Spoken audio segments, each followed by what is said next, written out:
ओम शांति। किसी भी व्यक्ति को पूछा जाए कि दरअसल आप कहाँ से आए, तो अपना लौकिक एड्रेस बताता है, जहाँ वो रहता है उसका पता बताता है। परंतु बारंबार उसको पूछा जाए तो थक कर ऐसा कहता है कि ऊपर से आया हूँ और ऊपर मुझे जाना है। तो दुनिया के सभी मनुष्य यह तो जानते हैं कि ऊपर से आए हैं और अपना पाठ जब पूरा होगा तब वापिस ऊपर जाना है। लेकिन ऊपर कहाँ? ऊपर तो आकाश बहुत ही बड़ा है। इसका फिक्स चौकस एड्रेस चाहिए, पता चाहिए। जब भी किसी व्यक्ति को तार किया जाता है या खत लिखा जाता है, पत्र व्यवहार किया जाता है, तो पत्र व्यवहार के अंदर खास एड्रेस लिखा जाता है। एड्रेस नहीं लिखते तो वो तार, वो पत्र पहुंचता नहीं है।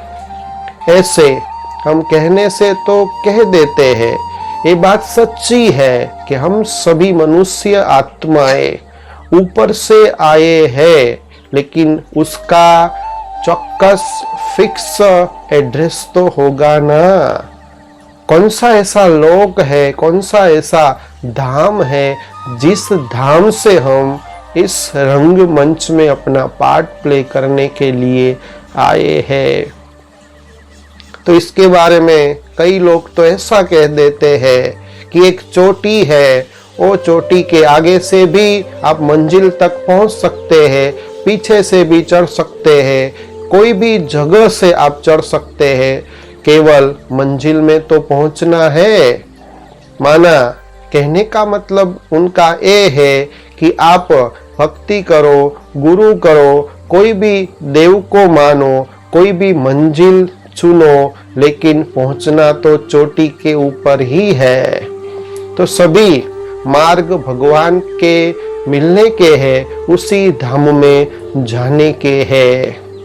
लेकिन वो व्यक्ति को पता नहीं है कि वास्तव में सच्ची मंजिल कौन सी है, और सच्ची मंजिल का पता न होने के कारण, सच्चे धाम का, सच्चे लोक का पता न होने के कारण उस व्यक्ति की हालत कोल्हू के बैल की तरह हो जाती है।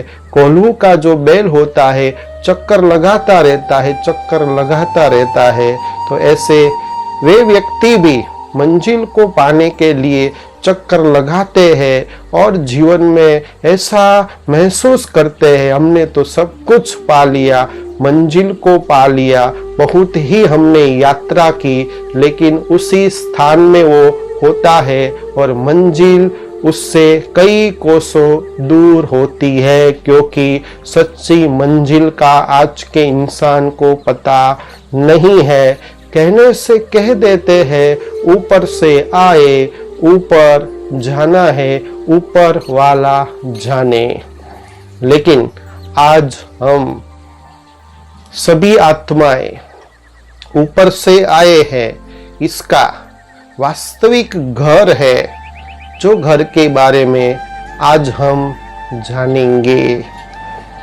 तो इस ब्रह्मांड के अंदर, इस सृष्टि के अंदर 3 लोक है।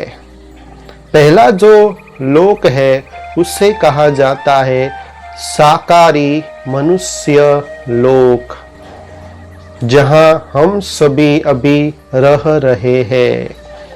यहाँ सभी आत्माएं इस शरीर रूपी कपड़े को पहन करके, ये वस्त्र को पहन करके, हड्डी मांस का ये शरीर को धारण करके अपना वो पार्ट प्ले करती है। इसलिए इस साकारी मनुष्य लोक को मुसाफिर खाना भी कहा जाता है। और कई लोग मानते भी हैं हम इस दुनिया में मेहमान हैं, हम एक मुसाफिर है। और इसको विराट नाटकशाला भी कहा जाता है, एक स्टेज भी कहा जाता है, रंगमंच भी कहा जाता है और स्थूल सृष्टि भी कहा जाता है, जहां सभी आत्माएं जन्म मरण सुख दुख मान अपमान पाप पुण्य संकल्प वचन के आधार पर वो कर्म करती है और जैसा कर्म करती है वैसा उसको फल मिलता है। तो ये है पृथ्वी, जो पृथ्वी 5 तत्वों और चांद और तारों से सीमित है, जो एक स्टेज है आत्मा को पार्ट प्ले करने का। तो इसके लिए शेक्सपियर ने भी कहा है कि life is drama, word is stage, man is actor, God is director. तो ये है साकारी मनुष्य लोक, स्थूल लोक सृष्टि। इसके ऊपर दूसरा लोक है जिसको कहा जाता है सूक्ष्म लोक, सूक्ष्म वतन। कई लोग उसको देवलोक भी कहते हैं। तो यहाँ हड्डी मांस जैसा शरीर नहीं होता, तो यहाँ एक छाए की तरह, परछाई की तरह हल्का बिना हड्डी मांस का शरीर होता है, प्रकाशमय काया होती है, देह होता है। यहाँ कोई भी प्रकार की आवाज नहीं है, यहाँ हावभाव और इशारे से बातचीत होती है। इस दुनिया में फरिश्ते रहते हैं, जिसे हम परी कहते हैं, देव कहते हैं। तो ब्रह्मा विष्णु और महेश का इस सूक्ष्म वतन में निवास स्थान है। इसलिए इस सूक्ष्म लोक को मूवी वर्ल्ड भी कहा जाता है। तो तीसरा, इस सूक्ष्म लोक से भी ऊपर सूर्य चांद तारागण सूक्ष्म लोक, उससे भी ऊपर जहां तीसरा लोक है, जो 5 तत्वों से भी परे, जो छठा महतत्व है, जिसको ब्रह्मलोक कहा जाता है, परलोक कहा जाता है। सोनेरी लाल लाल प्रकाश छाया हुआ है, जिसको गीता में परम धाम कहते हैं, जिसको शांति धाम कहा जाता है, जिसको कई सन्यासी निर्वाण धाम कहते हैं, मोक्ष धाम कहते हैं, मुक्ति धाम कहा जाता है। मुस्लिम समाज जिसको 7वां आसमान कहते हैं, जिसको रूहों की दुनिया भी कहा जाता है, सचखंड भी कहा जाता है, और क्रिश्चियन लोग जिसे हाईएस्टी हेवनली एबोर्ड कहते हैं, लेकिन हम उसे स्वीट साइलेंस होम कहते हैं, प्यारा घर कहते हैं, जो सभी मनुष्य आत्मा और आत्मा के पिता परमात्मा का वास्तविक घर है। घर इसीलिए कहा जाता है, प्यारा घर इसीलिए कहते हैं, क्योंकि जब व्यक्ति कहाँ भी जाता है दुनिया में घूमने के लिए, बड़ी होटल में रहते हैं, बड़े बड़े महल में रहते हैं, घूमते हैं फिरते हैं, लेकिन उसको सच्चा चैन सुख और अच्छी नींद घर पर ही आती है। इसीलिए जो पृथ्वी है, जो सृष्टि है, उसका अंतिम छोर, अंतिम छेड़ा वो घर है। घर में ही सभी मनुष्यों को, इंसान को, व्यक्ति को, मानव को सच्ची शांति मिलती है। तो आत्मा और परमात्मा का ये वास्तविक, असल में रियली, ओरिजिनली एक घर है जहां शांति ही शांति छवाई हुई है। ना कोई सूक्ष्म शरीर यहाँ है, ना स्थूल शरीर है, या कोई भी प्रकार की इशारे से भी बातचीत नहीं होती है, कोई भी प्रकार का आवाज इस दुनिया में नहीं है, न जन्म मरण दुख सुख संकल्प वचन, कोई भी प्रकार की प्रवृत्ति यहाँ नहीं है। यहाँ आत्मा केवल रहती है। सारे ही सृष्टि की आत्मा का ये वास्तविक घर है, और परमपिता परमात्मा उसका भी ये वास्तविक घर है। सभी आत्मा ये परम धाम से, निर्वाण धाम से अपना पार्ट प्ले करने के लिए इस सृष्टि पर आती है। और जब ये पृथ्वी के ऊपर, स्थूल लोक के ऊपर ये मुसाफिर खाने में पार्ट प्ले करते करते जब उसका पार्ट संपूर्ण पूरा हो जाता है, तब सारी ही आत्मा वापिस अपने घर परम धाम शांति धाम में लौटती है।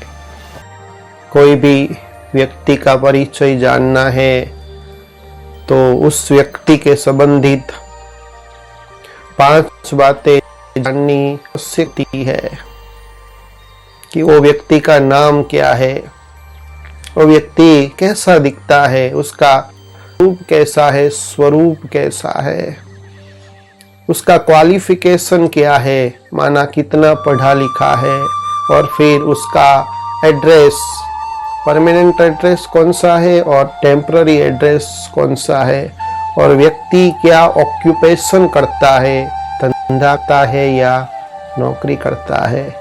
तो नाम, रूप, क्वालिफिकेशन, एड्रेस और ऑक्यूपेशन जब कोई भी व्यक्ति का जान लेते हैं तो व्यक्ति का संपूर्ण परिचय उसमें समाहित होता है। तो वैसे हमने आत्मा के संबंध में भी 5 बातें जानी। तो जब 5 बातें आत्मा के रिलेटेड हम जान लेते हैं तो आत्मा का पूर्ण संपूर्ण परिचय, पहचान हम जान लेते हैं। तो पहले आत्मा का नाम। तो आत्मा का नाम है शालिग्राम। कोई उसको एनर्जी भी कहते हैं, कोई उसे रूह भी कहते हैं, कोई उसे पावर, ऊर्जा भी कहते हैं। आत्मा का रूप। तो आत्मा का रूप है ज्योतिर्बिंदु स्वरूप, दिए की लौ के जैसा के समान। तो आत्मा के अंदर जो 7 गुण है, ओरिजिनल उसका रूप है, स्वरूप है, जैसे कि सुख, शांति, आनंद, प्रेम, शक्ति, ज्ञान, शुद्धि माना पवित्रता। तो ये 7 जो गुण है वो आत्मा की क्वालिफिकेशन है। आत्मा का टेम्पररी एड्रेस कौन सा है? तो आत्मा का टेम्पररी एड्रेस इस शरीर के अंदर, ये देह के अंदर, मस्तिष्क के बीच में जहाँ भ्रुकुटी होती है, जहाँ हम सभी तिलक करते हैं, वहाँ आत्मा भ्रुकुटी के बीच में रहती है। ये है उनका टेम्पररी एड्रेस। परमानेंट एड्रेस कौन सा है? तो कहते हैं ऊपर से आए हैं। तो परम धाम, शांति धाम, परलोक, ब्रह्मलोक वो आत्मा का परमानेंट एड्रेस है। यहाँ आई है पार्ट प्ले करने के लिए। और आत्मा का ऑक्यूपेशन क्या है? तो जो आत्मा के ओरिजिनल 7 गुण है उसको अपने व्यवहार में, चलन में यूज करना और अपने पार्ट को, अपने कर्म को श्रेष्ठ बनाना, उसकी सुवास सभी जगह फैलाना, यही उनका ऑक्यूपेशन है। तो ऐसे ही हम आज परमात्मा का सत्य परिचय क्या है वो जानेंगे। तो कहा जाता है कि God is truth truth is always one. भगवान सत्य है, ईश्वर सत्य है, परमात्मा सत्य है और सत्य हमेशा एक होता है। और सारे संसार के अंदर सभी मानते हैं कि भगवान एक है, तभी कहते हैं कि वसुधैव कुटुंबकम। ये सारा ही जो संसार है वो हम सभी आपस में एक कुटुंब की तरह है। तो परमात्मा, हम सभी आत्मा का पिता परमात्मा एक है। लेकिन अफसोस की बात यह है कि गॉड इज वन, परंतु उसका सत्य परिचय आज हम जानते नहीं हैं। जिसके लिए ऋषि मुनि सन्यासी ने कह दिया कि परमात्मा का तो अंत पा नहीं सकते हैं, नेति नेति कह दिया परमात्मा को जान नहीं सकते हैं। तो दरअसल थोड़ी बहुत ये भी बात सही है, क्योंकि जब तक बालक को उनके पिता अपना परिचय संपूर्ण न दे तब तक बालक अपने पिता का परिचय जान नहीं सकते, क्योंकि पिता ही अपना संपूर्ण परिचय बता सकते हैं। ऐसे परमात्मा जब तक इस सृष्टि में न आए और आकर के खुद ही अपना परिचय न दे तब तक उसकी संतान, उसके बच्चे उनका संपूर्ण परिचय, उनका अंत पा नहीं सकते। तो गीता में भी भगवान उवाच लिखा है और कहा है, मैं जो हूँ जैसा हूँ मैं खुद ही इस सृष्टि में आकर अपना परिचय देता हूँ, और जब मैं आता हूँ तब मुझे कोटों में कोई, कोई में भी कोई विरले पहचानते हैं। तो आज संसार के अंदर, दुनिया के अंदर परमात्मा के, भगवान के, ईश्वर के बारे में कई ऐसी प्रचलित मान्यताएं हैं। जैसे कि पहली जो मान्यता है परमात्मा के बारे में, कई लोग कहते हैं परमात्मा वो प्रकृति है, प्रकृति ही ईश्वर है। तो ये मान्यता कई लोग मानते हैं। तो क्या ये सत्य है, जो बाद में हम समझेंगे। तो ये पहली मान्यता। दूसरी मान्यता ये है कि आत्मा सो परमात्मा, सभी आत्मा वही आत्मा है, ये भी मान्यता है। और तीसरी जो मान्यता है कि ब्रह्म ही ईश्वर है। चौथी मान्यता है परमात्मा सर्वव्यापी है, कण कण में सभी जगह देखो परमात्मा ही परमात्मा।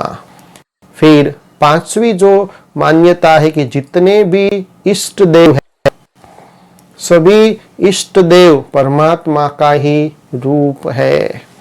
जब भी भगवान को जरूरत पड़ी तो अलग अलग रूप लेकर के इस धरा पर अवतरित हुए। और छठी मान्यता है परमात्मा निराकार है। और सातवीं मान्यता है कि कई लोग तो ऐसे कहते हैं कि भगवान जैसा कोई है ही नहीं, अगर है तो प्रूव करके दिखाओ, साबित करके दिखाओ। तो आज दुनिया के अंदर ये 7 मान्यता प्रचलित है, सभी लोग मानते हैं, परंतु सातों सात जो मान्यता है वो सही नहीं है।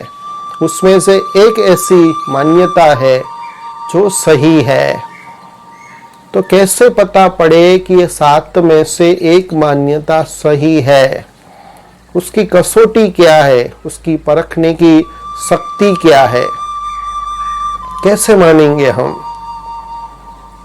तो मुझे एक कहानी भी याद आती है कि ये जो 7 मान्यता है, तो आज लोग अपनी अपनी मान्यता को पकड़ करके उससे ही भगवान का रूप, परमात्मा का रूप बता दिया है और उस अनुसार वो परमात्मा को याद करते हैं। परंतु आप सभी अच्छी तरह जानते हैं कि सभी मान्यता सही नहीं है। तो इसमें कहानी इस प्रकार की है कि जन्म से ही ऐसे 4 अंधे थे। तो वो हाथी को देखने के लिए जाते हैं। तो पहला जो अंध होता है वो हाथी के पैर को पकड़ता है, और पैर को पकड़ने के बाद वो कहता है हाथी तो खंभे जैसा है, क्योंकि उन्होंने बचपन से हाथी को देखा ही नहीं था। तो उन्होंने जो हाथी का पार्ट पकड़ा है, स्पर्श किया है, उस अनुसार वो हाथी को कहते हैं कि हाथी तो खंभे जैसा है। और फिर दूसरा जो अंध व्यक्ति था, उन्होंने पूंछ पकड़ी और पूंछ पकड़ते हुए कहा हाथी तो रस्सी जैसा है। तीसरा जो व्यक्ति था, उसने हाथी के पेट को छुआ, स्पर्श किया और कहा कि हाथी तो दीवार जैसा है। और चौथा जो अंध व्यक्ति था, उसने हाथी के कान को छुआ, पकड़ा, तो कहते हैं कि ये तो हाथ के पंखे जैसा है, सूप जैसा है। तो आप सोचिए कि ये जो 4 अंध व्यक्ति ने अलग अलग हाथी के जो पार्ट को स्पर्श करके, किसने कहा हाथी रस्सी जैसा है, किसने कहा हाथी दीवार जैसा है, किसने कहा थंब जैसा है, किसने कहा हाथ के पंखे के जैसा है। तो आप ही बताइए कि क्या हाथी ऐसा है? तो सभी अंध व्यक्ति अपनी रीति से सही है, अपनी जो मान्यता है, अपने जो विचार है, उन्होंने जो छुआ है उस अनुसार हाथी का है, तो वो खुद सही है। परंतु जो हाथी के बारे में जो बता रहे हैं, असल में हाथी ऐसा नहीं है, as it is। बस ऐसे ही परमात्मा के बारे में जो भी मान्यता पकड़ करके आज के मनुष्य बैठे हैं, तो वो अपनी रीति से सही है। उनको पता नहीं है कि असल में परमात्मा का सच्चा परिचय क्या है।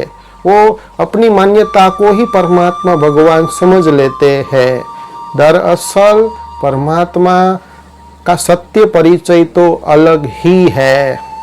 तो जब मान लो कि जो 4 अंध व्यक्ति है, उसे आंख दी जाए, तो आंख देने के बाद जब वो अपने सामने हाथी को जब देखेंगे, तभी उसको पता पड़ेगा कि हाथी असल में हाथी कोई रस्सी जैसा नहीं है, दीवार जैसा नहीं है, खंबे जैसा नहीं है, हाथी तो अलग ही है। तो ऐसे ये मान्यता जो लोगों के अंदर घर कर गई है, और ये मान्यता तब तक मिटेगी नहीं जब तक उसको परमात्मा का सत्य परिचय प्राप्त न हो। तो वो सत्य परिचय परमात्मा का आज हम जानेंगे। तो जैसे कोई जौहरी होता है, वो सोने को परख करके उसको पता पड़ता है कि ये सोना है वो 20 कैरेट का है, या 18 कैरेट का है, या 22 का है, या 24 कैरेट का है। जौहरी के अंदर परखने की शक्ति होती है। तो ऐसे ये जो मान्यता हमने सुनी, 7 मान्यता, सभी मान्यता सही नहीं है, परंतु एक ही मान्यता सत्य है। तो इसकी कसौटी कैसे की जाए? परमात्मा की सच्ची व्याख्या, परमात्मा का सच्चा डेफिनेशन जब हम जानेंगे, उस कसौटी के अनुसार ही, परखने की शक्ति के आधार से ही परमात्मा की ये 7 मान्यता में से एक मान्यता को सही साबित कर सकते हैं। तो पहले हम ये 5 प्रकार की परमात्मा की व्याख्या है। अगर एक कसौटी में से कोई एक मान्यता साबित हो जाती है, तो ये परमात्मा का असली रूप कहेंगे, परमात्मा का सच्चा परिचय कहेंगे। तो पहली परमात्मा की व्याख्या है भगवान आता है। तो भगवान इसे कहा जाता है कि जो सर्वधर्म मान्य हो। ऐसा नहीं कि आप और मैं ही जाने, बाकी सब धर्म वाले या सब दुनिया उसे भगवान न समझे, इसको भगवान नहीं कहा जाएगा। सर्व धर्म मान्य, सर्व जितने भी संसार में मनुष्य है, सर्व उसको मान दे, उसे भगवान कहे, तभी उसको परमात्मा कहा जाता है तो सर्व धर्म मान्य हो। तो दूसरी डेफिनेशन है परमात्मा की कि वो सर्वोच्च हो, माना उसके कोई भी माता पिता न हो, उसका जन्म भी ना हो और उसकी मृत्यु भी ना हो, माता पिता ना हो, कोई शिक्षक उसको पढ़ाने वाला ना हो, उसको कभी भी जीवन में गुरु करना ना पड़े, स्वयंभू हो, तो उसको कहा जाता है सर्वोच्च। तो ये कसौटी है। तीसरी कसौटी है, तीसरी भगवान की व्याख्या है कि भगवान उसे कहा जाता है जो सर्वोपरि हो। सर्वोपरि का अर्थ ये है कि जैसे मनुष्य शरीर रूपी वस्त्र पहन करके अपना पार्ट प्ले करता है, जन्म मरण के चक्र में आता है, सुख दुख मान अपमान पाप पुण्य और संकल्प वचन सारे संसार में ये जो जन्म मरण का चक्र है उसमें वो चक्र लगाता रहता है, परंतु सर्वोपरि इसको कहा जाता है कि परमात्मा को मनुष्य सदृश्य शरीर नहीं है, वो अजन्मा है, अभोक्ता है, अकर्ता है।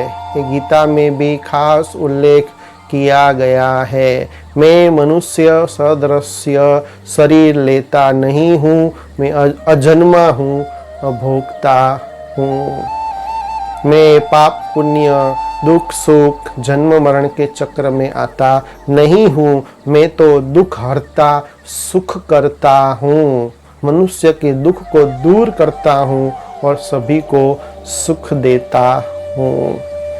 तो इसे सर्वोपरि कहा जाता है। तो ये तीसरी हमने भगवान की डेफिनेशन सुनी, भगवान उसे कहा जाता है जो सर्वोपरि हो। और चौथी डेफिनेशन भगवान उसे कहा जाता है जो सर्वज्ञ हो, माना त्रिकालदर्शी हो, और वो लोगों को माना व्यक्तियों को मनुष्य आत्माओं को तीसरा नेत्र प्रदान करने वाले हो, तो उसको त्रिनेत्री भी कहा जाता है, त्रिलोकी नाथ भी कहा जाता है।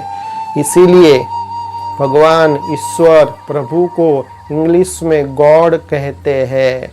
गॉड माना GOD, जी माना जनरेटर, ओ माना ऑपरेटर और डी माना डिस्ट्रक्टर, माना स्थापना पालना और विनाश।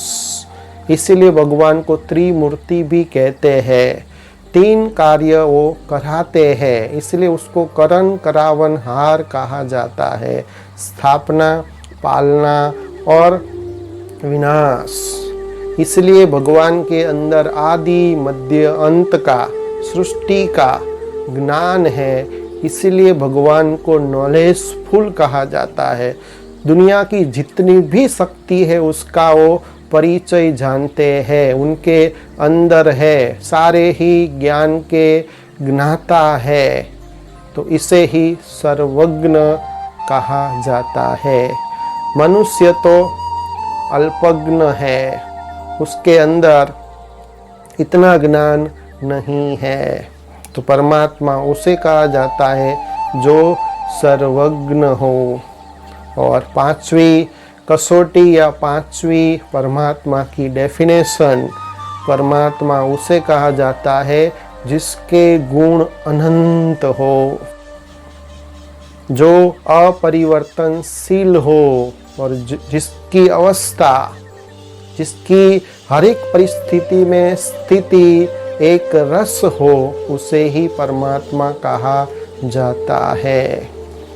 तो परमात्मा की गुण की हम बात करें, महिमा की हम बात करें, तो उसके लिए तो कहा गया है कि धरती का कागज बनाया जाए, जंगल की कलम बनाई जाए और समुद्र की साई बनाई जाए, और साक्षात सरस्वती परमात्मा के गुण लिखने बैठे, महिमा करने बैठे तो भी लिख नहीं सकते, क्योंकि परमात्मा के गुण तो अपरम अपार है, अनंत है। और परमात्मा के जो गुण है और जो कर्तव्य है उसमें हमेशा एक रस रहते हैं। कोई भी परिस्थिति है वो अपरिवर्तनशील रहते हैं। और संसार की जो भी चीज है, मनुष्य है, वो नए से पुराने, पुराने से नए, सतो रजो तम में आते हैं। परमात्मा का जो गुण है, कर्तव्य है, एक रस रहता है, अपरिवर्तनशील है और अनंत गुण है। तो अभी हमने परमात्मा में 5 व्याख्या सुनी। तो ये 5 व्याख्या दुनिया की जिस हस्ती के साथ लागू पड़ती है उस हस्ती को ही परमात्मा कहा जाता है। तो हमने आपके सामने 5 डेफिनेशन सुनाई। अब ये 5 परमात्मा की डेफिनेशन को बुद्धि में रखते हुए एक एक जो मान्यता हमने देखी, 7 मान्यता देखी, उसको हम परखेंगे, उस कसौटी को हम साबित करेंगे। तो पहली जो मान्यता है मनुष्यों के बीच में वो है प्रकृति क्या ईश्वर है? क्या प्रकृति को परमात्मा कहा जाएगा? तो देखते हैं। तो एक गीत बहुत ही अच्छा सुंदर गीत बना हुआ है, किसी ने बनाया है। वो चित्रकार बहुत ही सुंदर है, वो चित्र भी बहुत ही सुंदर है। कौन है चित्रकार? और कहा जाता है जिसकी रचना इतनी सुंदर तो रचयिता कितना सुंदर होगा। तो आप सभी अच्छी तरह मानते भी है, जानते भी है, प्रकृति ये तो एक चित्र है, उसका चित्रकार अलग है। प्रकृति तो एक परमात्मा की रचना है और रचयिता है परमात्मा, भगवान ईश्वर। और हमने परमात्मा की व्याख्या ये भी जानी कि परमात्मा उसे कहा जाता है जिसके गुण कर्तव्य अपरिवर्तनशील हो, एक रस हो, अनंत हो। परमात्मा दुख हरता सुख करता कहा जाता है, दुख हरता है और सुख देता है। तो प्रकृति में नेचुरल कैलेमिटीज आती है। प्रकृति के अंदर कई बार तो इतनी बारिश होती है कि बाढ़ आ जाती है और कई बार तो सूखा पड़ जाता है, पानी भी पीने को नहीं मिलता है, धरतीकंप होता है, सुनामी होता है। तो क्या कोई भी परमात्मा हो, भगवान हो तो बच्चे को दुख देगा? ये सोचने जैसी बात है। आप अच्छी तरह सोचिए, अगर प्रकृति ही परमात्मा है, ईश्वर है, तो हम तो उसकी संतान हुए, तो क्यों इतनी नेचुरल कैलेमिटीज के द्वारा, प्राकृतिक प्रकोप के द्वारा सभी को तंग करती है, सभी परेशान हो जाते हैं, दुखी हो जाते हैं। तो इसका मतलब ये है कि प्रकृति को ईश्वर कहना सही नहीं है। तो देखा जाता है कि प्रकृति एक ईश्वर का एक बहुत ही सुंदर एक रचना है, तो उसको ईश्वर हम नहीं कह सकते। अभी हम देखेंगे दूसरी मान्यता। दूसरी मान्यता ये थी आत्मा सो परमात्मा। तो क्या आप सभी विचार करें, सभी दुनिया की जितनी भी आत्माएं हैं वो क्या परमात्मा का रूप है? क्या सर्वधर्म के लोग आत्मा को परमात्मा समझते हैं? क्या सभी दुनिया की जितनी भी मनुष्य आत्माएं हैं वो सर्वोच्च है, सर्वोपरि है, सर्वज्ञ है, जिनके गुण अनंत है, एक रस अवस्था रहती है आत्माओं की? सोचने जैसी बात है। अच्छी तरह विचार करिए। तो कैसे कहा जाएगा आत्मा सो परमात्मा? परमात्मा के तो हमने डेफिनेशन सुनी, परमात्मा सर्वोच्च है, सर्वज्ञ है, सर्वोपरि है, इनके गुण अनंत है, और आत्मा अल्पज्ञ है, उनके तो माँ बाप की पालना दिखाते हैं। जन्म मरण के चक्र में सभी आत्माएं आती है, तो उसको तो सर्वोच्च नहीं कहा जाएगा, सर्वोपरि नहीं कहा जाएगा। तो आत्मा सो परमात्मा कहना क्या सही है? और मंदिर में जाते हैं, मंदिर में जाकर के हम भगवान की मूर्ति के सामने कहते हैं, तुम माता पिता हम बालक तेरे। तो हम सभी परमात्मा के बालक है। हम ही परमात्मा होते तो ये बोलने की जरूरत कैसे पड़ती? क्यों पड़ती? क्यों ऐसा कहते? क्योंकि हम ही परमात्मा है, हम ही भगवान है, आत्मा सो परमात्मा। तो ये सभी बातों के ऊपर आप गहराई से सोचे, विचार करें और मान लो कि हमारे अंदर ही परमात्मा है। जितनी भी आत्मा है उसके अंदर परमात्मा बैठा हुआ है। तो दुनिया में आज एक दूसरे का खून क्यों करते हैं? क्या परमात्मा का खून करते हैं? और परमात्मा के गुण ऐसे हैं कि वो हिंसा करे? लेकिन सोचने जैसी ये भी बात है कि परमात्मा ही, आत्मा ही परमात्मा है, तो अंदर बैठी हुई जो परमात्मा की शक्ति है वो उसे क्यों मदद नहीं करती? तो दरअसल दुनिया के अंदर भी देवात्मा अनेक है, पुण्य आत्मा अनेक है, धर्मात्मा अनेक है, पापात्मा भी अनेक है, महान आत्मा भी अनेक है, परंतु परमात्मा एक है। धर्म स्थापन करता है इसलिए उसको धर्मात्मा कहते हैं, देवी देवताओं को देवात्मा कहते हैं और साधु संतों को महात्मा कहते हैं। दान पुण्य करते हैं तो उसको पुण्य आत्मा कहा जाता है। पाप का विकर्म करते हैं, गलत कर्म करते हैं, किसी का खून करते तो उसको पापात्मा कहा जाता है। तो पापात्मा, पुण्यात्मा, देवात्मा अनेक है, परंतु परमात्मा एक है। अगर आत्मा सो परमात्मा होते तो देव परमात्मा, महान परमात्मा कहा जाए। तो ऐसा तो कभी हम बोलते नहीं हैं। देव आत्मा बोलते हैं, पुण्य आत्मा बोलते हैं। तो इससे साबित हो जाता है आत्मा सो परमात्मा कहना सही नहीं है। अभी तीसरी जो मान्यता है, जो मेन है, आज संसार के कई लोगों के अंदर सुन रहे हैं कि भगवान को कण कण में वो समझते हैं, सर्वव्यापी समझते हैं। जहाँ देखो तू ही तू, कुत्ते, बिल्ली, ठीकर, भीतर सभी जगह परमात्मा को कह दिया है। तो ये भी आप अच्छी तरह से सोचिए कि परमात्मा क्या सभी जगह कण कण में है? मान लो कि हमारा कोई लौकिक पिता है, उसे कोई गंदगी में कह दे या कुत्ते बिल्ली के अंदर कह दे तो हम कितने गरम हो जाते, उनको चमाट भी मार देते हैं। तो भगवान के लिए हम सहज रीति से, सहज भाव से कह देते हैं, वो गंदगी में भी है, कुत्ते बिल्ली कण कण में है। तो क्या ये कहना सही है? और वैसे भी प्रकृति के अंदर भी गुण है, तो प्रकृति भी अपने गुण को ट्रांसफर करती है।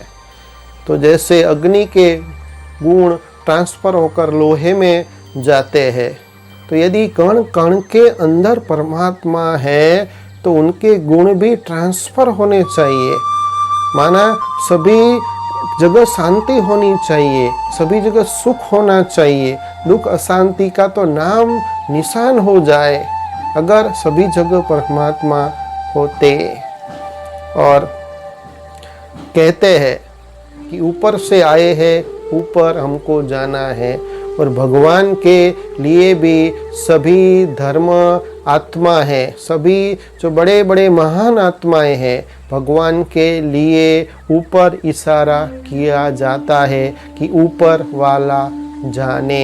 ऐसा नहीं कहते कि कण कण में जो परमात्मा है वो जाने। तो इसका भी मतलब ये होता है कि परमात्मा का ऊपर ही निवास स्थान है। केवल वो जब भी संसार का परिवर्तन करना है तभी वो इस संसार में आते हैं।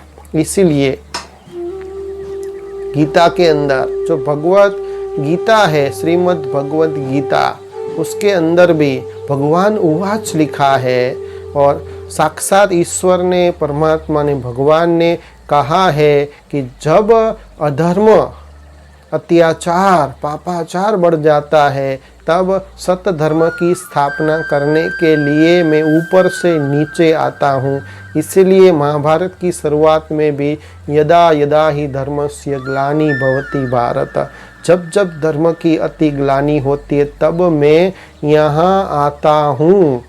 माना यहाँ वो नहीं है, तभी तो उन्होंने कहा कि सत्य धर्म की स्थापना करने में ऊपर से नीचे आता हूँ। अगर मान लो कि सर्वव्यापी है, सभी जगह है, तो ये श्लोक बोलने की जरूरत क्यों? ऐसा क्यों कहा कि मैं ऊपर से आता हूँ सत्य धर्म की स्थापना करने?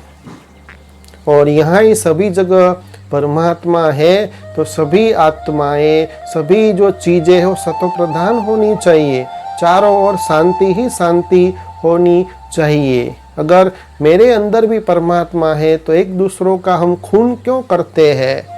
क्या अंदर बैठा बैठा परमात्मा ये सब कर रहा है? तो जैसे सूरज एक ही जगह पर है, ऐसा नहीं कहते कि सूरज सर्वव्यापी है, सूरज पर है, परंतु जब हम अपने घर की खिड़की खोलते हैं तो उनकी किरण आती है, प्रकाश आता है। तो ऐसा हम नहीं कहते कि सूरज आया, ऐसे कहते सूरज की किरण खिड़की के द्वारा अंदर आई। ऐसे ही कोई व्यक्ति के अंदर बहुत अच्छा गुण है तो ऐसा नहीं कहते कि परमात्मा आया। ये परमात्मा का गुण, वो शक्ति वो परमात्मा की है। तो जैसे सूर्य एक ही स्थान में रह करके सारी दुनिया में प्रकाश फैलाता है, ऐसे परमात्मा का स्थान भी एक ही जगह पर है, एक ही जगह पर बैठ करके उसका भी निवास स्थान है। जैसे हम सभी मनुष्य आत्मा का भी अपना अपना घर है, जो भी पशु पंछी है उनका भी अपना अपना घर है, ऐसे परमात्मा का भी अपना घर है। वो वहाँ घर में बैठ करके सारी दुनिया में शक्ति का संचार करते हैं, नहीं कि इस कण कण में कुत्ते बिल्ली ठीकर भीतर में है। और मान लो कि सभी जगह परमात्मा है, तो जैसे लौकिक माता पिता भी जब बच्चे झगड़ रहे होते हैं, तूफान मस्ती कर रहे होते हैं, एक दूसरों को मार रहे होते हैं, तो लौकिक माता पिता भी उसको छुड़ाने की कोशिश करते हैं, शांत रखते हैं, कहते कि ऐसा लड़ाई झगड़ा मत करो। तो अगर भगवान सर्वव्यापी है, हमारे अंदर वो हमारा माता पिता है, परमात्मा अंदर बैठा है, तो अंदर बैठते हुए आज लड़ाई झगड़ा हो रहा है तो अंदर बैठकर वो क्या कर रहा है? तो भगवान को सर्वव्यापी कहना वो सही नहीं है। तो जब मध्य युग था तब ऐसे कई आत्माएं भगत होकर गए, जिन्होंने भगवान के प्रति प्यार के कारण, प्रेम के कारण, स्नेह के कारण एक माहौल, एक वातावरण क्रिएट कर दिया। जैसे मीराबाई, उनके मानस पटल में श्री कृष्ण की छवि इतनी पड़ गई थी कि जहाँ ही देखो तू ही तू। तो प्रेम के वश, स्नेह के वश उन्होंने भावात्मक रीति से कह दिया परमात्मा सभी जगह है, परंतु ये भावात्मक सत्य है, सिद्धांत के रीति से वो सत्य नहीं है। लेकिन आज सभी ने भावात्मक सत्य को एक सिद्धांत बना दिया है। और दूसरा, डर के कारण भी जब मध्य युग था तो ऋषि मुनि के पास इतनी तपस्या की शक्ति थी, उन्होंने तीसरे नेत्र के द्वारा जान लिया कि जब कलयुग आएगा तो आज ये मध्य युग के अंदर भी इतना पापाचार है, लड़ाई झगड़ा है, सभी विकर्म कर रहे हैं, तो कलयुग आएगा तो घोर कलयुग आएगा तो कितना अत्याचार होगा, पापाचार होगा। तो मनुष्य आत्माओं को अंदर डर पैदा हो कि सभी जगह परमात्मा है, जिसके कारण वो लड़ाई झगड़ा न करे और सभी के साथ प्रेम पूर्ण बर्ताव करे। तो डर पैदा करने के लिए उन्होंने कह दिया परमात्मा सभी जगह है, वो आपको देख रहा है। तो ये एक भावात्मक सत्य है, सिद्धांत की रीति से सत्य नहीं माना जाता है। दूसरा उदाहरण की मान लो कि हम जब छोटे थे तो एकदम छोटे थे तो माँ कहती थी कि ये दरवाजे के बाहर नहीं जाना, दरवाजे के बाहर तू जाएगा तो कुत्ता तुझे पकड़ करके ले जाएगा। तो एकदम छोटे थे तो डर जाते थे और वहाँ दरवाजे के पास हम नहीं जाते हैं। परंतु जब बड़े हो जाते, समझदार हो जाते हैं और फिर माँ हमको कहती है कि ये दरवाजे के बाहर नहीं जाना, कुत्ता उठा कर ले जाएगा, तो ये डर अभी हमको नहीं लगता है कि ये भावात्मक रीति से जब छोटे थे तब हम समझते थे, परंतु जब हम समझदार बन गए, बुद्धिवान बन गए, तब हमको हंसी आती है। ऐसे ही जब मध्यकालीन के समय इतनी बुद्धि नहीं थी विकसित, तब डर के कारण सभी ऋषि मुनि ने कह दिया कि परमात्मा वो सभी जगह है, आपको देख रहा है। परंतु आज कलयुग के अंत में सभी की बुद्धि विकसित हो गई है, उससे कहा जाता है कि परमात्मा आपको देख रहा है, तो सभी हंसते हैं और मानते नहीं हैं। तो आप सभी अच्छी तरह से याद रखिए कि परमात्मा सर्वव्यापी नहीं है, उसका भी एक अपना निवास स्थान है, वो है परम धाम, शांति धाम, जो हम आगे अच्छी तरह से समझेंगे, जानेंगे। और अभी छठी बात जो हमने सुनी, उसके पहले एक बात, पांचवी बात, कि कई लोग कहते हैं कि परमात्मा वो ब्रह्म ही परमात्मा है, ब्रह्म ही ईश्वर है। तो ये कहना सही है, क्योंकि कोई भी मकान होता है, मकान का मालिक भी अलग होता है और मकान भी अलग होता है। तो असल में ब्रह्म तो रहने का स्थान है, वो तो एक घर है, वो तो एक आत्मा का, परमात्मा का निवास स्थान है। घर को कैसे आप परमात्मा समझ सकते हैं? मान लो कि कोई भी व्यक्ति को कुछ काम है तो घर को ही याद करता रहे, मालिक को याद न करे, उससे मिले नहीं, उससे बातचीत न करे, तो उसका काम कैसे होगा, उसको कैसे शक्ति मिलेगी? तो आज सन्यासी लोग कई प्रकार के जो मनुष्य आत्मा है ब्रह्म को लेते हैं, परंतु ब्रह्म तो एक स्थान है, एक मकान है रहने का, जहाँ अंदर परमात्मा रहता है। इसलिए तो हम कहते हैं कि परमात्मा पार लोक में रहने वाला है, पार लोक में रहने वाले परमात्मा को हम पुकारते हैं। तो ब्रह्म को ईश्वर कहना भी सही नहीं है। फिर बाद में एक मान्यता ये भी है कि परमात्मा निराकार है। तो यहाँ निराकार का दो तात्पर्य होता है।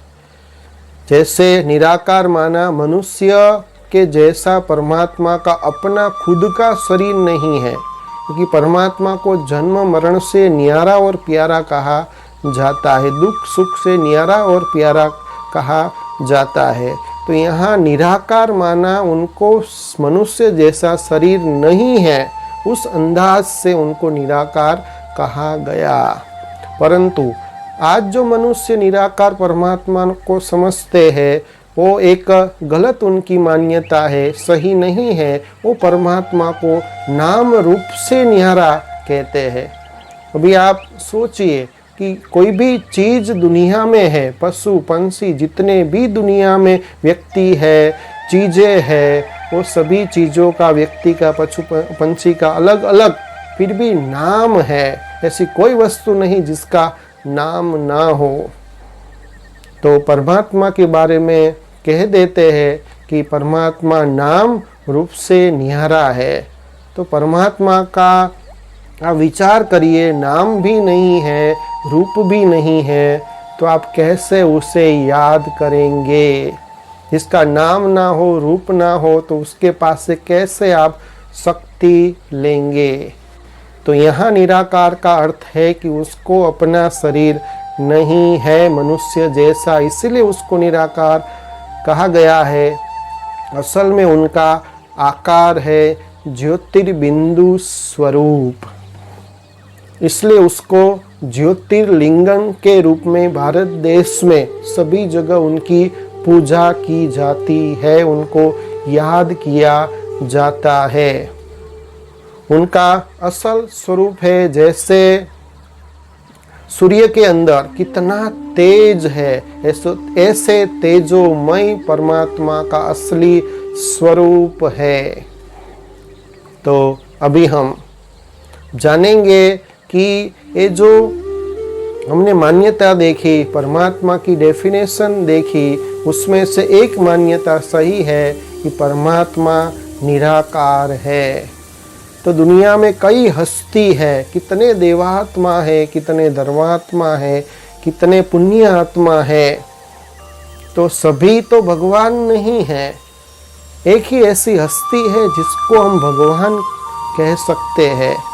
तो ये 5 जो डेफिनेशन हमने सुनी, सर्वधर्म मान्य, सर्वोच्च, सर्वोपरि, सर्वज्ञ, जिनके गुण अनंत, अवस्था एक रस, अपरिवर्तनशील, तो ये 5 बात दुनिया में किनको लागू पड़ती है? ऐसी कौन सी हस्ती है जो ये 5 व्याख्या उसे लागू पड़ती है और उसे ही परमात्मा भगवान कहा जाता है? तो उसका दिव्य और कर्तव्य वाचक नाम है शिव। शिव का अर्थ है कल्याणकारी, शिव का अर्थ है परम पवित्र। तो शिव एक गुण और कर्तव्य वाचक नाम है। वो सभी आत्माओं का कल्याण ही करते हैं, इसलिए परमात्मा को दुख हरता, सुख करता कहा जाता है। और कोई भी जो बालक होता है उसको बहुत अच्छे गुण होते हैं, तो उसको शिव बालक हम कहते हैं। तो परमात्मा का नाम वो गुणवाचक है, कर्तव्यवाचक है। आज इंसान के अंदर, व्यक्ति के अंदर जैसा नाम है वैसे गुण नहीं है।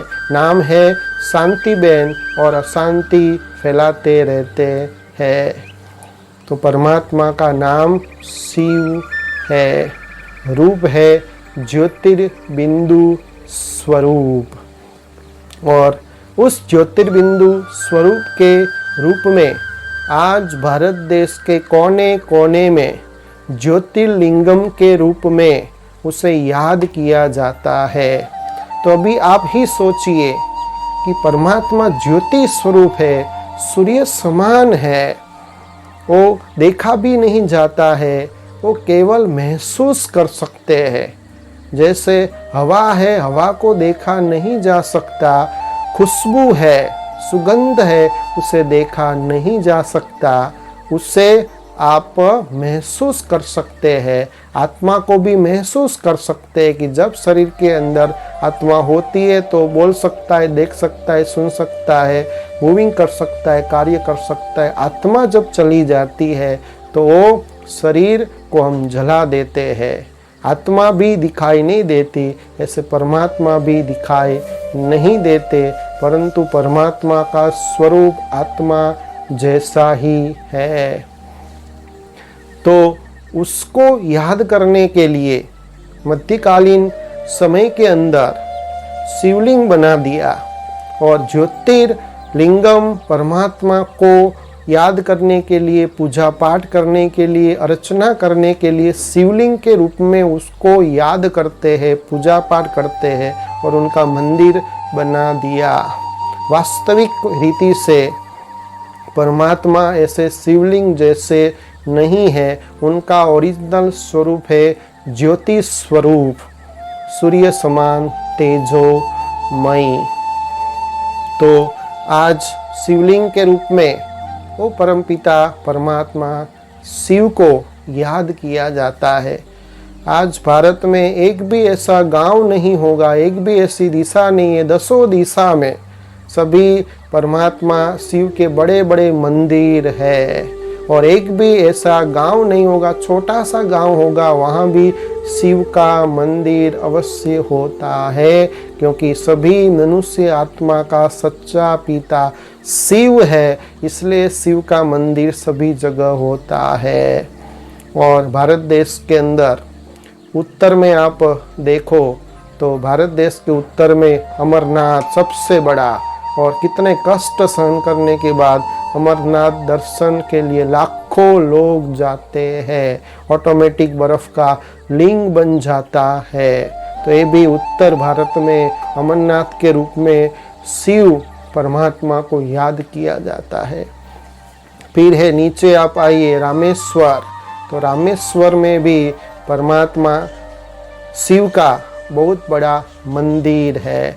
फिर आप पूर्व के तरफ जाइए तो काशी विश्वनाथ, और फिर पश्चिम के तरफ जाइए तो सबसे पुराना मंदिर है गुजरात के अंदर सोमनाथ का। तो चारों दिशा में भारत में परमात्मा शिव के बड़े बड़े मंदिर है। आप नेपाल में भी जाओ तो वहाँ पशुपतिनाथ का भी बहुत बड़ा प्रख्यात मंदिर है। इवन आप वृंदावन के अंदर जाओ या मथुरा के अंदर भी गोपेश्वर नाम का भी बहुत ही अच्छा मंदिर, सुंदर मंदिर बनाया हुआ है। तो परमात्मा को ज्योतिर्लिंगम भी कहते हैं, और परमात्मा के 12 ज्योतिर्लिंगम के रूप में बड़े बड़े मंदिर है, जिसके साथ अलग अलग देवी देवताओं की कहानियां भी जुड़ी हुई है। सभी देवी देवताओं ने परमात्मा शिव की पूजा की है, आराधना की है, उनको याद किया है, उनके पास से शक्ति ली है। तो जैसे गोपेश्वर में भी श्री कृष्ण ने परमात्मा शिव के पास से शक्ति ली है, शिवलिंग की स्थापना की है। अभी आप विचार करिए कि परमात्मा शिव उनसे बड़ा होगा, तभी तो शिवलिंग की स्थापना करेंगे, उनको याद करेंगे। और सबकी हम जय बुलाते हैं, और लास्ट में हम किनकी जय बुलाते हैं? हर हर महादेव। तो जब कुरुक्षेत्र के अंदर महाभारत युद्ध होना था, तब स्वयं श्री कृष्ण ने सभी पांडवों को कहा कि आप यदि महाभारत युद्ध जीतना चाहते हैं तो कुरुक्षेत्र के अंदर आप शिवलिंग की स्थापना करें, उसकी अर्चना करें, पूजा पाठ करें, और शिव जी के पास से शक्ति लेकर के फिर आप युद्ध करेंगे तो अवश्य ही आपका विजय होगा। तो इसका मतलब ये हुआ कि गोपेश्वर तो माना श्री कृष्ण का भी कोई ईश्वर है। श्री कृष्ण तो ये परमात्मा की श्रेष्ठ रचना है, तो उसका ईश्वर कौन है? तो वो है परमात्मा शिव। और परमात्मा शिव के जितने भी भारत देश के अंदर बड़े बड़े मंदिर है, ये भी एक विचार करने की बात है। सभी मंदिर का जो नाम है उसके पीछे या नाथ शब्द आता है या ईश्वर शब्द आता है। जैसे रामेश्वर, सोमेश्वर, सोमनाथ, अमरनाथ, काशी विश्वनाथ कहते हैं। तो नाथ शब्द आता है, ईश्वर शब्द आता है। तो नाथ का मतलब होता है मालिक, स्वामी, विधाता, भगवान, परमात्मा। और ईश्वर का शब्द होता है प्रभु, हरि, परमात्मा। तो सभी देवी देवता धर्म स्थापकों का भी ईश्वर है परमात्मा शिव। और साक्षात रामेश्वर में भी आप सभी जानते हैं कि रामेश्वर में भी राम ने भी शिवलिंग की स्थापना की थी। तब वो लंका में जाकर के उन्होंने युद्ध किया। वो भी जानते थे कि रावण भी शिव का परम भक्त था, उनके पास से शक्ति लेता है, तो उनके समकक्ष बनने के लिए मुझे भी शिवलिंग की स्थापना करनी पड़ेगी, उनके पास से शक्ति लेनी पड़ेगी। तब वो शक्ति लेकर के रावण के समकक्ष होकर के फिर उनके साथ युद्ध करते हैं। इसीलिए राम का भी जो ईश्वर है, तो वहाँ रामेश्वर मंदिर शिव का बनाया हुआ है। तो आपने देखा सभी जो देवी देवता है वो भी परमात्मा शिव को मानते हैं। तो परमात्मा शिव के जो भी मंदिर होते हैं हमेशा ऊंचाई के ऊपर होता है। कहीं भी गांव में भी देखो या कोई भी जगह पर थोड़ी ऊंचाई के ऊपर परमात्मा के मंदिर इसीलिए होते हैं क्योंकि परमात्मा हमेशा श्रेष्ठ है, सर्वोच्च है, इसलिए उनका जो मंदिर है ऊंचाई के ऊपर बनाया जाता है। और दूसरा कि परमात्मा का शिवलिंग का जब स्थापन करना होता है, शिवलिंग को जब बिठाया जाता है, तो उसका जो परमात्मा का जो आसन होता है, शिवलिंग का जो आसन होता है हमेशा भूगर्भ में दिखाते हैं, नीचे दिखाते हैं, क्योंकि परमात्मा हमेशा गुप्त रहते हैं और देवी देवताओं को प्रत्यक्ष करते हैं, अपने बच्चों को प्रत्यक्ष करते हैं और इतने निर्माण है कि उनको भूगर्भ में दिखाए हैं। कोई स्टेज या कोई ऊंचाई शिवलिंग के ऊपर बनाई नहीं है। ये भी एक रहस्य है जो जानने जैसा है।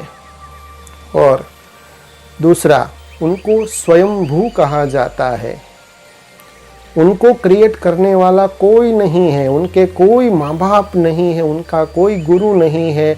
आज आप देखिए कोई भी शास्त्र है, चाहे आप श्रीमद् भगवद गीता ले लो, शिव पुराण ले लो, स्कंद पुराण ले लो, वेद उपनिषद शास्त्र, कोई भी दुनिया का शास्त्र है, उसमें शिव जी का ही कोई भी जन्म नहीं है और उनकी कैसे मृत्यु हुई है वो दिखाया नहीं है, क्योंकि परमात्मा शिव ही एक ऐसी हस्ती है जो जन्म मरण के चक्र से न्यारे और प्यारे हैं। उनके कोई भी माँ बाप शास्त्र में दिखाए नहीं है, क्योंकि उनके माँ बाप है ही नहीं, इसलिए उनको स्वयंभू कहा जाता है।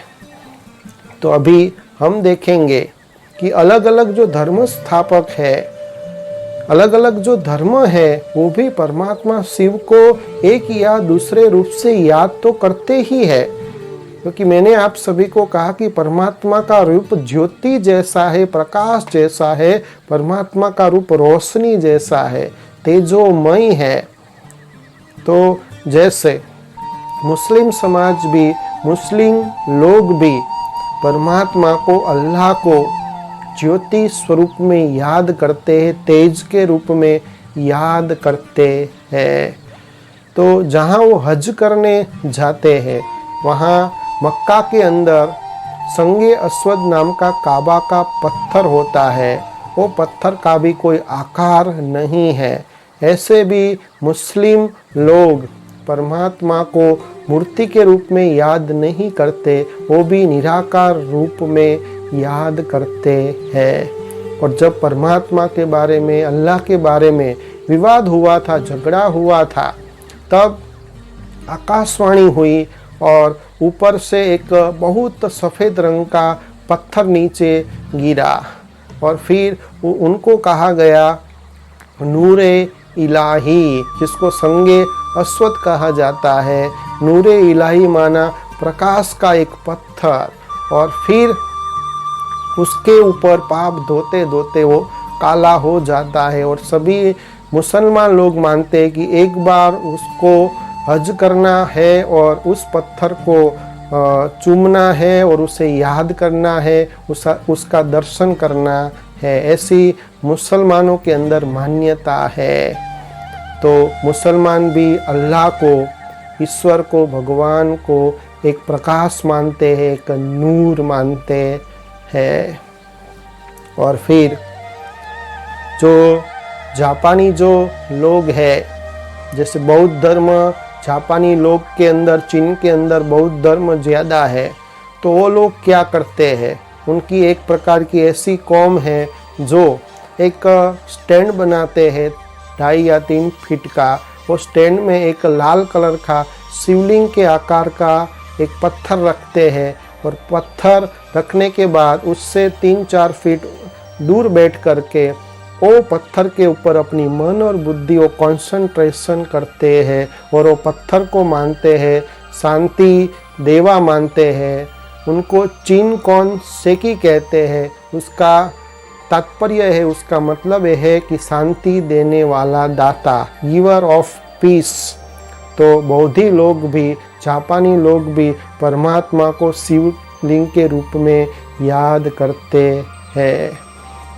और फिर हिंदू धर्म के अंदर भी अर्जुन को जब परमात्मा के बारे में संशय हुआ, भगवान के बारे में संशय हुआ, और जब कुरुक्षेत्र के मैदान में श्री कृष्ण जी उनको गीता का सच्चा उपदेश दे रहे थे, तब जब संशय हुआ, तब परमात्मा ने विराट रूप दिखाया, विश्व रूप दिखाया, और वो रूप भी हजारों सूर्य से तेजोमय दिखाया है। तो हिंदू धर्म के अंदर भी परमात्मा को तेजोमय रूप में, ज्योतिर्बिंदु रूप में याद करते।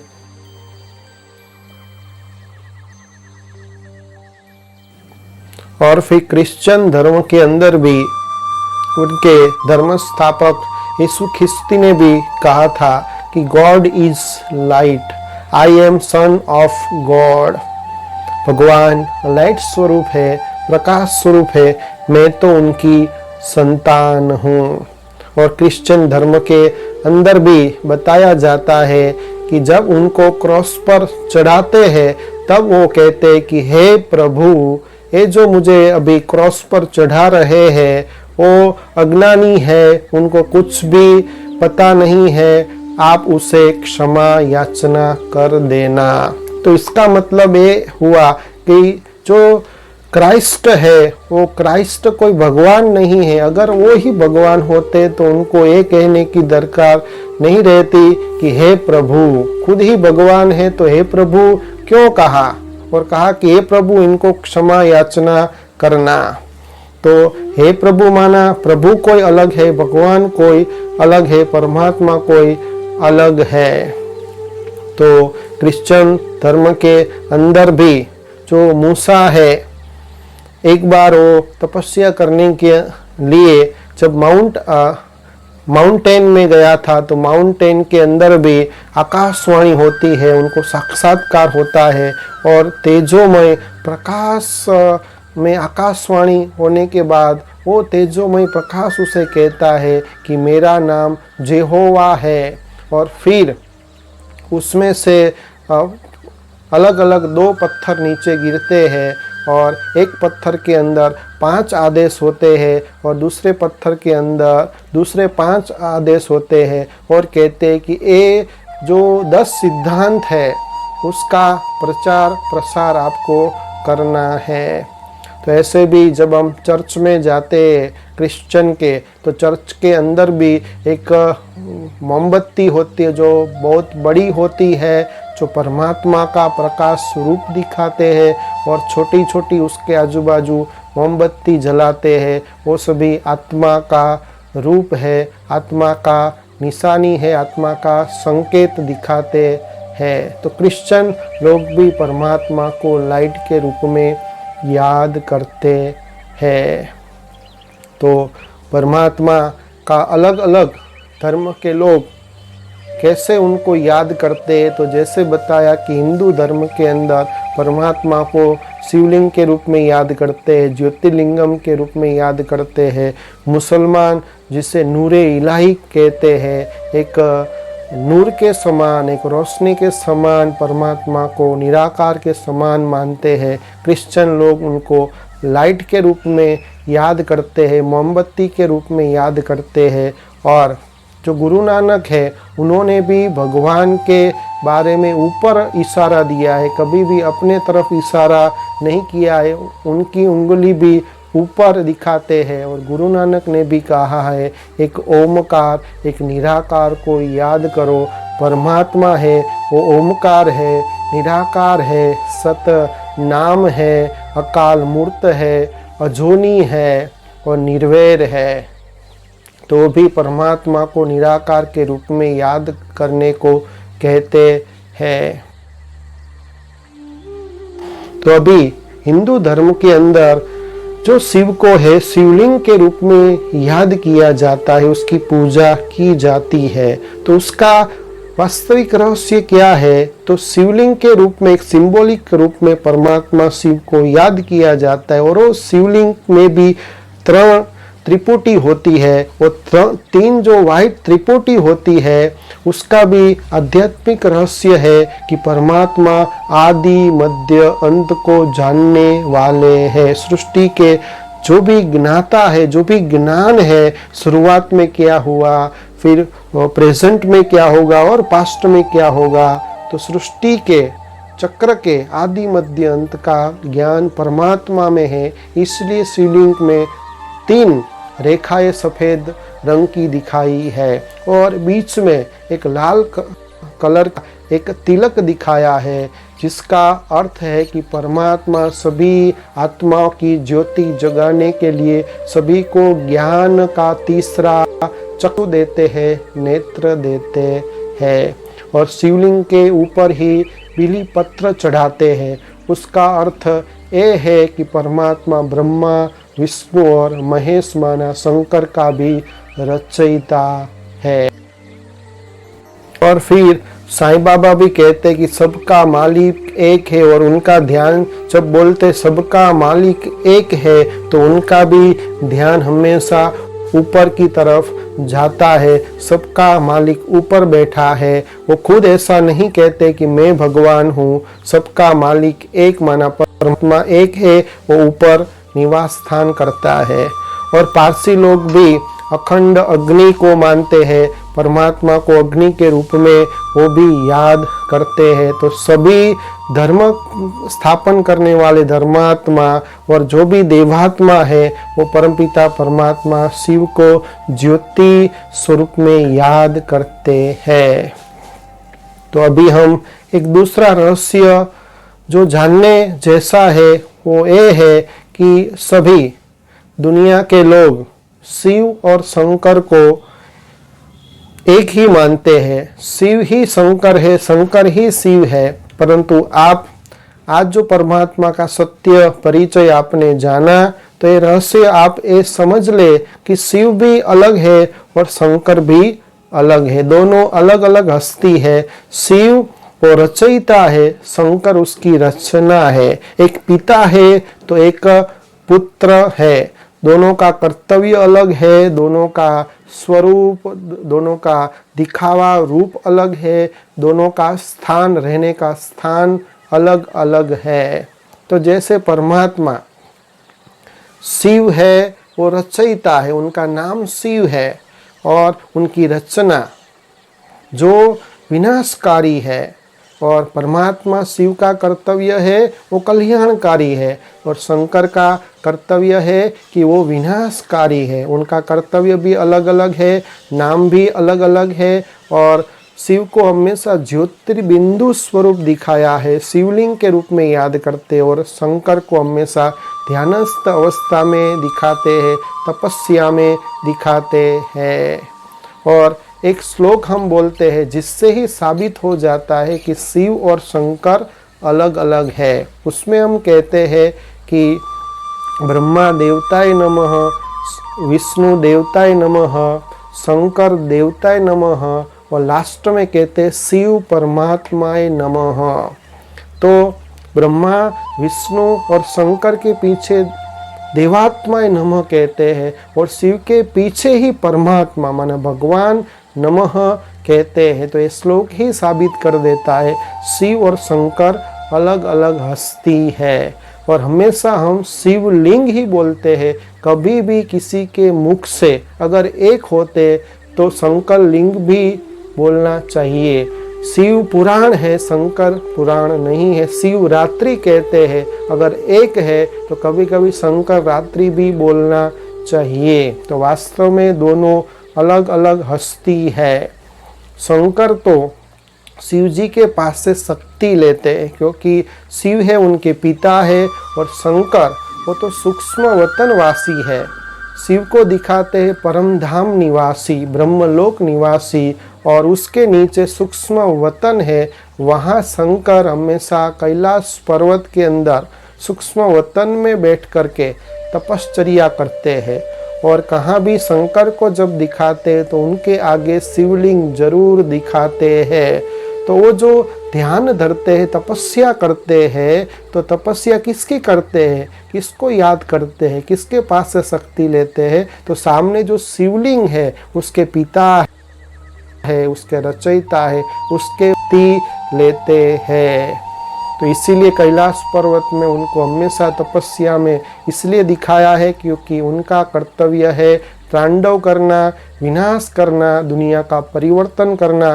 तो वो शक्ति प्राप्त करने के लिए एकाग्रता चाहिए। इसलिए कैलाश पर्वत में शंकर को हमेशा तपश्चर्या में दिखाते हैं, जो शिव के पास से शक्ति लेकर के विनाश का कर्तव्य वो करते हैं। तो शिव और शंकर अलग अलग हस्ती है।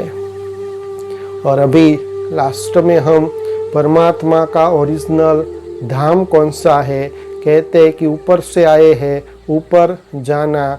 हमने पहले भी सुना, फिर भी स्पष्टता करते हैं कि परमात्मा का असली धाम ये जो 5 तत्व है, सूर्य, चांद, तारागण, 5 तत्वों से भी ऊपर, सूक्ष्म वतन से भी ऊपर, जहाँ सोनेरी लाल प्रकाश है, जिसको परलोक कहा जाता है, ब्रह्मलोक, मुक्ति धाम, मोक्ष धाम, निर्वाण धाम, परम धाम, शांति धाम, वो परमात्मा का असली रहने का स्थान है।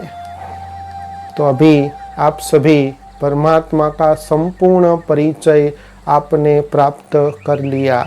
तो जैसे व्यक्ति का परिचय प्राप्त करने के लिए 5 बातें थी, आत्मा का परिचय प्राप्त करने के लिए 5 बातें जानी, ऐसे परमात्मा का संपूर्ण परिचय के लिए भी हमने 5 बातें जानी, जो आप सभी अच्छी तरह से याद रखकर उसे याद करेंगे, तभी आपके अंदर शक्ति का संचार होगा। तो परमात्मा भगवान ईश्वर अल्लाह का नाम है शिव। शिव और गुण और कर्तव्यवाचक नाम है। परमात्मा शिव का, भगवान का रूप है ज्योतिर्बिंदु स्वरूप, तेजोमय प्रकाश स्वरूप, स्टार जैसा, तारे जैसा चमकीला परमात्मा का स्वरूप है। परमात्मा की क्वालिफिकेशन क्या है? तो परमात्मा की क्वालिफिकेशन है, वो सर्व धर्म के लोग उसे मानते हैं, वो सर्वोच्च है, सर्वोपरि है, सर्वशक्तिवान है, सर्वज्ञ है, जिनके गुण अनंत है। ये परमात्मा की क्वालिफिकेशन है। और परमात्मा का रूप हमने देखा कि ज्योतिर्बिंदु स्वरूप है। और परमात्मा का परमानेंट एड्रेस कौन सा है? तो परमात्मा का परमानेंट एड्रेस है मुक्ति धाम, शांति धाम, परम धाम। और टेम्पररी जब उसको अधर्म का विनाश और सतधर्म की जब स्थापना करनी होती है, तो टेम्पररी वो पर काया प्रवेश करके, गीता में उन्होंने जो वायदा दिया है यदा यदा ही धर्मस्य, तो उस वायदे को निभाने के लिए टेम्पररी इस दुनिया में आते हैं और फिर वापस अपने धाम में चले जाते हैं। और लास्ट में परमात्मा का ऑक्यूपेशन क्या है? तो परमात्मा का ऑक्यूपेशन है सत्य धर्म की स्थापना करना और अधर्म का विनाश करना, और सभी मनुष्य आत्मा और जो तत्व है उसको पावन बनाना। तो ये थी बातें परमात्मा के सच्चे परिचय की। अच्छा, ओम शांति।